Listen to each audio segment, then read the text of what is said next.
Assalamualaikum warahmatullahi wabarakatuh. Kembali lagi kali ini di Ulil Albab Teacher Kece kita akan membedah kisi-kisi, yakni kisi-kisi penilaian akhir semester dari kelas 8 SMP atau MTS. Nah, dari kisi-kisi ini semuanya nanti kita kupas tuntas, soal-soal apa yang sering muncul, model-modelnya soalnya kayak gimana. Nah, nantinya biar semuanya tahu dan mengerjakan dengan maksimal. Namun sebelum lanjut, silakan pada yang belum subscribe, di-subscribe terlebih dahulu agar channel ini makin berkembang. Langsung saja kita masuk ke bedah soal dari awal hingga akhir, yakni dengan judul bedah kisi-kisi PAS atau penilaian akhir semester kelas 8 SMP atau MTS. Nah, di sini apabila kalian melihat, maksudnya adalah bila kita lihat bersama dari pertama, yakni tentang teks berita, di mana nantinya kalian dalam indikator soalnya akan diminta untuk menentukan pengertian sebuah berita. Jadi kalian harus tahu terlebih dahulu apa sih makna kata berita itu. Berita itu hal yang seperti apa? Bisa dicari itu soalnya. Jadi makna kata berita di searching di Google. Kemudian di soal yang kedua nantinya akan disajikan dua buah teks berita, kemudian diminta untuk menentukan urutan pertama unsur 5W1H, di mana semuanya sudah pada tahu ya, 5W1H itu bahasa lainnya biar mempermudah adalah adik Simba. Adik Simba itu apa, di mana, kapan, si siapa, mengapa, bagaimana. Nah, dari dua berita yang disajikan seperti kalian bisa lihat di samping kanan ini ada berita 1 dan berita 2 ya. Misalnya ini contoh soalnya. Kalian nantinya berita di awal ini diawali dengan model berita yang mana? Misal 3 orang. 3 orang itu menjawab 5W1H yang apa? Oh, 3 orang itu menjawab pertanyaan siapa? Yang jawabnya adalah 3 orang. Di kutipan kedua, banjir setinggi 1,5 meter ini menjawab persoalan 5W1H yang mana? Nah, oh ternyata menjawab soal yang apa? Jadi apa yang terjadi? Nah, makanya cukup dilihat dari pertamanya saja karena di sini indikatornya adalah tinggal menentukan urutan pertama dari unsur 5W1H. Selanjutnya di soal yang ketiga nantinya akan disajikan dua buah kutipan berita juga dan menentukan urutan unsur-unsur 5W1H yang ada. Nah, kemudian kalau pertanyaannya tentang menentukan urutan unsur-unsur, maka berarti bisa jadi soal yang munculnya adalah ini diawali dari siapa, kemudian apa, kemudian kapan. Nah, di berita kedua nantinya diawali dengan yang mana? Oh, diawali dengan yang apa yang terjadi, kapan waktu terjadinya. Nah, seperti itu ciri-ciri soalnya. Kemudian di soal nomor 4 masih tentang berita, yakni nantinya akan disajikan sebuah teks berita dan bisa menentukan unsur 5W1H yang tidak ada. Ini sama halnya seperti tadi. Jadi dari berita ini, oh ini pertanyaan siapa? Oh ini pertanyaan kapan? Oh yang tidak ada adalah bagaimana? Nah, itu cara menjawabnya. Kemudian di soal nomor 5 nantinya akan disajikan dua buah berita, kemudian mampu menentukan topik masing-masing. Nah, topik bila kalian mencermati ya berarti tinggal dibaca intinya saja. Jadi inti beritanya membahas tentang apa gitu. Lanjut lagi di soal nomor 6. Nantinya akan disajikan dua buah teks berita, yakni dapat menentukan persamaan informasi. Nah, ketika kita lihat di contoh soal berita 1 dan berita 2, ini kan tentang berita 1 tentang 3 orang dilaporkan meninggal. Nah, di sini banjir setinggi 1,5 meter melanda Bekasi. Nah, ternyata di berita 2 juga membahas tentang orang meninggal. Nah, secara tidak langsung berarti menjawab soal nomor 6, yakni persamaan informasinya adalah tentang orang meninggal, atau ternyata di sini orang meninggalnya diakibatkan oleh banjir. Nah, berarti persamaan beritanya adalah dari banjir tersebut. Itu namanya persamaan dua buah berita. Pertanyaan yang ke-7, yakni dapat menentukan struktur kepala berita, di mana kepala berita diawali dengan hal-hal yang bersifat umum, jadi membahas tentang apa kepalanya ya, bukan bersifat secara khusus. Kemudian soal yang ke-8 nantinya akan disajikan sebuah teks berita, yakni terdapat kalimat tidak langsung dan bisa mengubahnya menjadi kalimat langsung. Berarti kalian harus bisa memahami ciri-ciri kalimat langsung. Nah, ini adalah contoh ciri-ciri kalimat langsung, di mana kalimat langsung ini diawali atau tanda salah satu kalimat langsung itu mempunyai tanda petik, kemudian diakhiri dengan tanda, entah nantinya tanda koma atau entah tanda seru. Nah, tergantung konteks kalimat yang dibahas. Kemudian diakhiri dengan petik juga dan ditutup dengan kata apa, misal kata Basarnas kalau tentang banjir, kata siapa. Nah, ini adalah ciri-ciri kalimat langsung. Tetapi kalimat langsung ini juga harus nyambung dengan konteks kalimat yang tidak langsungnya. Ciri-ciri kalimat tidak langsung berarti salah satunya adalah tidak ada kata atau tidak ada tanda kutip. Nah, gitu. Jadi nanti kalau ada pilihan jawaban yang tidak ada tanda kutipnya, maka langsung skip saja karena itu bukan jawabannya. Seperti itu. Selanjutnya, yakni tentang nantinya kalian akan menentukan kalimat yang menggunakan konjungsi temporal. Nah, konjungsi temporal atau secara umum kalian harus paham dulu nih. Konjungsi itu apa sih? Nah, konjungsi adalah kata hubung anak-anak. Nah, konjungsi temporal nantinya akan terbagi menjadi dua, yakni konjungsi temporal yang sederajat dan juga konjungsi temporal tidak sederajat. Bahasa mudahnya kayak gini. Konjungsi temporal sederajat itu contohnya apabila, bila mana, demi, hingga, ketika, sambil, sampai, sedari. Nah, itu konjungsi yang tidak sederajat. Kalau yang sederajat berarti yang lalu, kemudian, sebelum, setelah, sesudah, dan selanjutnya. Nah, itu adalah salah satu contoh-contoh kata atau ciri-ciri yang bisa kalian lihat nanti di soal tentang ini sederajat atau tidak sederajat. Tapi secara umum ini adalah sebuah konjungsi temporal semuanya. Jadi mau sederajat mau tidak sederajat, ini adalah sebuah konjungsi temporal. Seperti itu. Untuk selanjutnya nantinya akan ada sebuah kalimat dan bisa menentukan ciri-ciri iklan baris. Nah, ini ciri-ciri dari iklan baris. Iklan baris itu paling gampang ciri-cirinya itu tidak lebih dari 3 hingga 4 baris. Jadi kemudian iklan baris itu dikelompokkan berbagai jenisnya, misal mobil jadi mobil, lowongan pekerjaan, nah gitu. Kemudian paling gampang dilihat lagi adalah bersifatnya pendek, kemudian kata-katanya menggunakan kata yang bersingkat-singkat, bahkan disingkat-singkat, misal yang ditulis YG, dibutuhkan biasanya hanya ditulis DBHTKN. Nah, itu adalah ciri-ciri kalimat atau ciri-ciri iklan baris. Kemudian di dalam iklan baris pasti ada kontak yang bisa dihubungi, makanya dari segi harga iklan baris itu termasuk yang biayanya murah. Jadi itu salah satu ciri-ciri kalimat iklan baris. Jadi nanti bisa dilihat iklan baris kalau misal nantinya ada pilihan jawaban yang tidak disingkat-singkat, ya berarti bukan itu jawabannya. Kalau banyak kata-kata yang disingkat-singkat, nah berarti kemungkinan besar itu jawabannya. Selanjutnya nantinya akan disajikan sebuah kalimat poster. Nantinya kalian dapat menentukan mana yang kalimat imperatif di dalamnya. Apakah kalian ingat kalimat imperatif itu apa? Nah, kalimat imperatif adalah kalimat yang berisikan tentang arahan atau ajakan atau suruhan. Nah, itu kalimat imperatif. Jadi mengajak, menyuruh, nah itu namanya kalimat imperatif.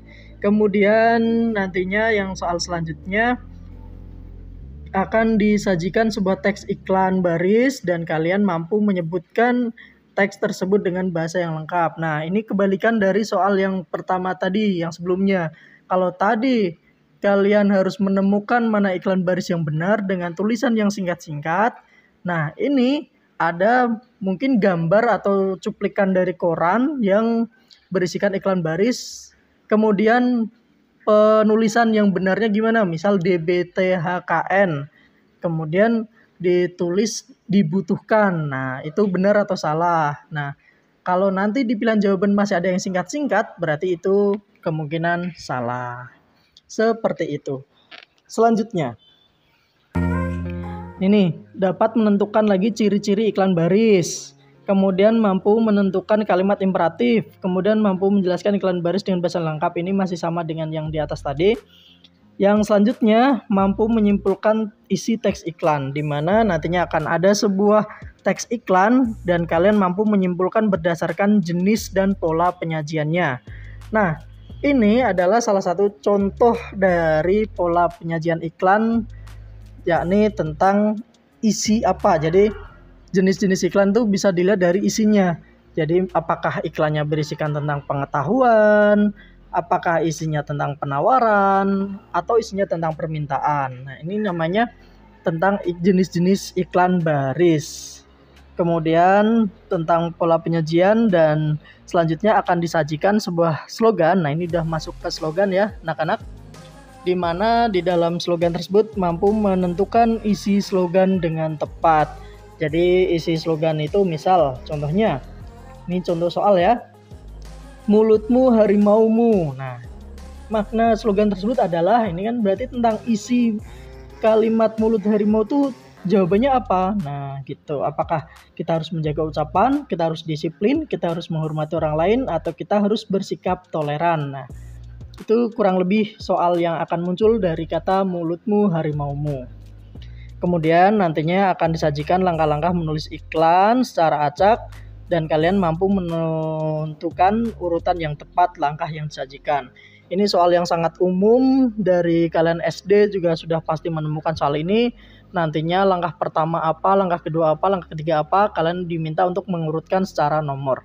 Namun, cara untuk mengerjakan langkah-langkah terkait penomoran ini paling mudah adalah lihat dulu pembahasan yang paling umum.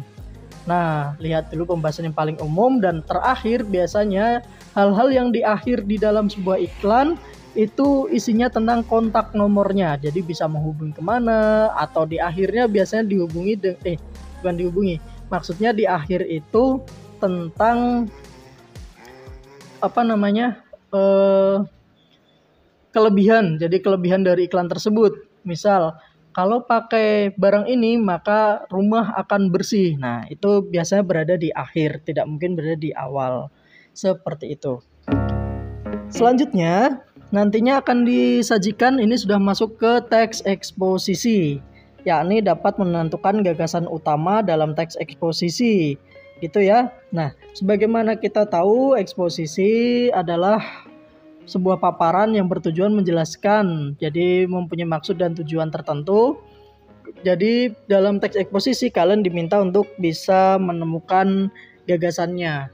Jadi nanti misal ada eksposisi tentang lingkungan. Nah, kalimat utama dari teks eksposisi tersebut adalah, cara mencari kalimat utama tersebut ada di 3 tempat, yakni ada di awal, atau di akhir, atau di awal akhir. Fokuslah di situ saja. Jadi ketika nantinya menanyakan tentang gagasan utama, contoh lain biasanya menanyakan tentang kalimat utama, contoh lain biasanya menanyakan tentang ide pokok. Nah, ini hal-hal yang sama, soal-soal yang sama, anak-anak. Kemudian nantinya disajikan sebuah pertanyaan mengenai eksposisi, siswa mampu menjelaskan pengertian eksposisi. Nah, ini pengertian eksposisi anak-anak, yakni sebuah uraian yang bertujuan mengenai maksud dan tujuan. Itu ya. Soal yang selanjutnya, nantinya akan disajikan sebuah teks eksposisi. Kalian harus bisa menganalisis jenis-jenis dalam teks eksposisi. Apakah kalian sudah tahu jenis-jenis teks eksposisi apa saja? Nah, jadi jenis-jenis teks eksposisi itu posisinya ada tentang eksposisi lingkungan, eksposisi tentang apa saja. Nah, itu jenis-jenisnya. Kemudian yang soal selanjutnya nantinya bisa menganalisis hubungan bagian-bagian struktur dan kebahasaan. Nah, ini adalah struktur teks eksposisi. yakni adalah tesis, argumen, dan diakhiri dengan penegasan ulang. Seperti itu. Nah, ini seperti yang saya jelaskan tadi, bahwasanya tentang gagasan utama itu ada di awal, di akhir, atau awal-akhir. Selain gagasan utama, biasanya soal itu bahasa lainnya yang digunakan adalah kalimat utama, terus gagasan pokok atau ide pokok, seperti itu. Soal yang selanjutnya, nantinya akan disajikan sebuah teks eksposisi dan siswa mengaitkan isu yang sedang terjadi. Misal, eksposisi tentang budaya mabuk-mabukan. Nah, kira-kira hubungan dengan masyarakat sekarang apa?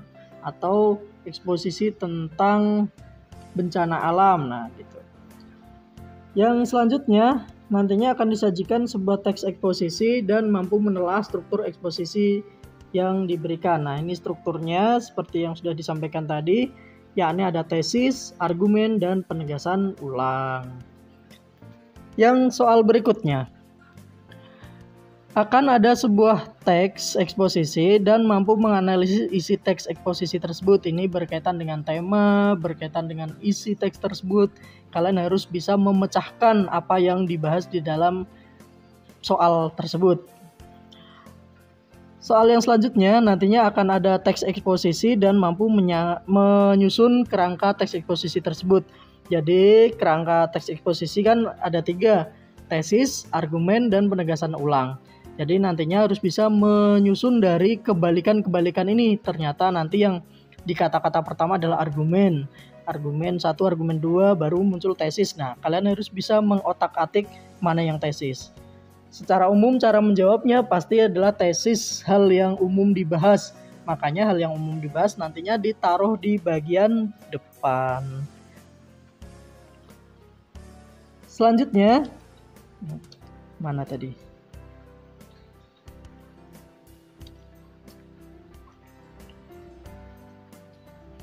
Nah, selanjutnya analisis kebahasaan sudah. Nah, ini sekarang sudah masuk ke teks puisi. Yakni akan disajikan sebuah puisi dan mampu menelaah struktur puisi, dan siswa dapat menentukan perasaan penyair dan sikap terhadap pembaca. Nah, perasaan penyair terhadap sikap pembaca ya berarti posisinya tidak akan jauh dari tema. Jadi tema yang diangkat dari puisi tersebut itu tentang apa? Apakah temanya tentang ditinggal oleh seseorang, apakah temanya tentang persahabatan. Nah, ini namanya sikap perasaan penyair. Kemudian yang selanjutnya nantinya tentang menentukan pengimajinasian yang muncul. Nah, seperti yang kita ketahui bersama, beberapa jenis pengimajinasian yang muncul dalam puisi itu disebut juga dengan citraan. Yakni ada penglihatan, pendengaran, penciuman, perabaan atau gerak, dan citraan pengecapan. Jadi yang paling muncul itu yang mana? Misal, aku melihatmu dari kejauhan. Nah, berarti imaji yang muncul berarti adalah penglihatan karena dia melihat gitu. Atau sayup-sayup aku mendengar suaranya. Berarti adalah citraan yang digunakan adalah pendengaran. Ini adalah contoh soal dari teks puisi yang menentukan pengimajinasian yang muncul. Selanjutnya, nantinya menentukan larik puisi yang menggunakan kata konotasi. Nah, kata konotasi harus kalian ketahui. Kata konotasi itu artinya adalah kata yang artinya bukan sebenarnya. Jadi sebuah kata yang maknanya bukan sebenarnya itu disebut dengan kata konotasi. Salah satu contohnya misal gini, kita membuat puisi tentang sosial. Contohnya tentang anggota DPR. Nah, mereka berebut kursi di Senayan. Nah, kata kursi ini bukan sebagai mereka sedang rebutan kursi, tapi berebut sebuah kekuasaan yang ada di Senayan. Nah, ini namanya makna kursi tadi berarti menggunakan kata konotasi. Seperti itu ya anak-anak. Selanjutnya, menyimpulkan amanat. Nah, ini amanat pasti semua sudah bisa, jadi di skip saja. Kemudian menentukan larik yang menggunakan majas tertentu. Nah, jadi kalian baca-baca lagi tentang majas personifikasi, majas simile, majas asosiasi, dibaca-baca lagi karena ini terlalu panjang kalau dibahas di sini. Selanjutnya, mampu menentukan jenis-jenis puisi. Nah, jenis-jenis puisi ini ya, ada balada, elegi, epigram, himne, ode, romansa, satir, dan distikon. Jadi silakan dibaca-baca lagi elegi itu apa, himne itu apa, karena ini salah satunya pasti muncul. Kemudian yang selanjutnya pelambangan. Nah, ini pelambangan juga pasti muncul di dalam soal. Contoh, misal orang yang tinggi besar biasanya dilambangkan dengan tiang listrik. Nah, itu ada bahasa-bahasa pelambangan. Atau orang yang sangat hebat biasanya dilambangkan dengan kata bintang. Nah, itu namanya bahasa-bahasa pelambangan. Jadi nantinya ketika muncul misal engkau adalah bintang di hatiku. Nah, bintang yang di sini berarti bermakna bukan ada bintang di hatinya, tapi melambangkan orang yang benar-benar dia sangat disukainya atau sangat-sangat berharga. Nah, itu namanya pelambangan. Kemudian menjelaskan isi dan maksud puisi. Jadi makna puisi tersebut tentang apa. Nah, ini kurang lebih soalnya seperti itu. Yang selanjutnya nantinya mampu menentukan aspek historis, psikologis, filsafat, dan religius. Jadi ini sebenarnya secara soal hampir sama dengan soal sebelumnya, yakni bertemakan tentang apa, kenapa dia membuat puisi seperti ini. Nah, itu hanya sebatas seperti itu soal-soalnya. Kemudian mampu menentukan diksi yang berima puitis sesuai dengan topik. Jadi nanti akan disediakan beberapa kata, kemudian dari kata tersebut mana yang paling puitis dalam puisinya. Misal ada aku, contoh misal ya, ada kau, ada dikau, ada engkau. Nah, yang paling puitis yang mana? Itu kurang lebih kayak gitu. Selanjutnya sudah masuk ke pembahasan eksplanasi. Nantinya akan ada sebuah paragraf teks eksplanasi yang rumpang dan dapat memperbaiki kalimat rumpang dengan istilah atau kata teknis. Ini adalah salah satu soal tentang konjungsi, kata teknis, misal kata teknis tentang perubahan air laut menjadi hujan. Jadi proses dari evaporasi kemudian, nah kata kemudian itu titik-titik. Nah, ini tinggal mengisi hal-hal rumpang di situnya saja. Kemudian disajikan teks eksplanasi mampu menentukan istilah teknis yang terdapat dalam teks eksplanasi. Ini masih sama dengan yang sebelumnya. Kemudian yang selanjutnya menentukan gagasan umum. Nah, ini seperti yang sudah dijelaskan tadi di awal ya. Gagasan umum, kalimat utama, gagasan pokok. Ini semuanya sama. Jadi intinya cari di 3 tempat, di awal, di akhir, atau awal akhir. Selanjutnya akan ada paragraf teks eksplanasi dan mampu menentukan judul. Oh ya, jadi salah satu yang dijelaskan tadi tentang ada gagasan pokok, gagasan utama, salah satunya adalah judul. Judul itu bisa diketahui dari awal atau di akhir atau awal akhir. Ini trik untuk mencari judul. Kemudian nantinya akan ada paragraf eksplanasi dan kalian nantinya diminta untuk menentukan struktur teks eksplanasi dengan tepat. Jadi struktur teks eksplanasi itu kan ada pernyataan umum, ada rangkaian penjelas, dan penutup. Jadi nantinya kalian bisa menjelaskan ini bagian yang mana, apakah umum atau penjelas atau penutupnya. Dan selanjutnya nantinya akan ada sebuah paragraf eksplanasi dan mampu menyimpulkan isi. Ini sebatas isinya saja dan kemungkinan harusnya semua sudah bisa menjawab. Yang soal berikutnya nantinya akan disajikan sebuah teks eksplanasi dan dengan pola pengembangan kausalitas. Jadi pola pengembangan dapat menentukan pola pengembangannya, maksudnya dapat menentukan pola pengembangan secara tepat. Nah, jenis pola pengembangan teks tersebut itu dibagi menjadi 5, yakni pola deduktif, pola induktif, proses, contoh, dan kausalitas. Jadi nanti yang mana? Apakah polanya deduktif di awal, induktif di akhir, proses berarti tentang kejadian jadi contoh kemudian berupa contoh, dan kausalitas berarti berupa hubungan. Seperti itu. Dan selanjutnya nantinya akan ada teks eksplanasi dan dapat menentukan bagian struktur teks eksplanasi dengan tepat.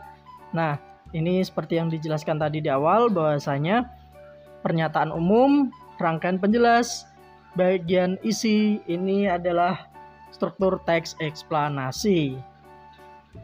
Berikutnya, nantinya akan ada sebuah teks eksplanasi dan peserta didik dapat menentukan pernyataan yang sesuai dengan konteks tersebut.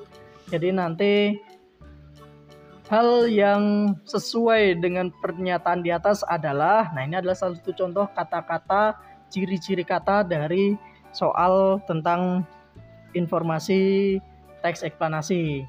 Atau hal yang tidak sesuai dari penjelasan teks di atas adalah, atau hal yang tidak dibahas dari teks tersebut adalah, ini adalah salah satu contoh-contoh ciri-ciri soal-soalnya. Yang kemudian soal berikutnya, sebuah teks eksplanasi diminta untuk menyebutkan jenis teks eksplanasi. Nah, di sini kalian bisa lihat ya, jenis teks eksplanasi ada faktorial, kausal, teoretis, dan sekuentia. Jadi, kalian baca baik-baik, pahami baik-baik bedanya ada di mana. Dan sudah selesai, terima kasih. Belajar yang rajin, dilihat-lihat lagi, didengarkan lagi sambil berkegiatan. Mudah-mudahan bisa memberikan penjelasan yang lebih rinci. Apabila ada pertanyaan bisa kirim di kolom komentar. Sekian, wassalamualaikum warahmatullahi wabarakatuh.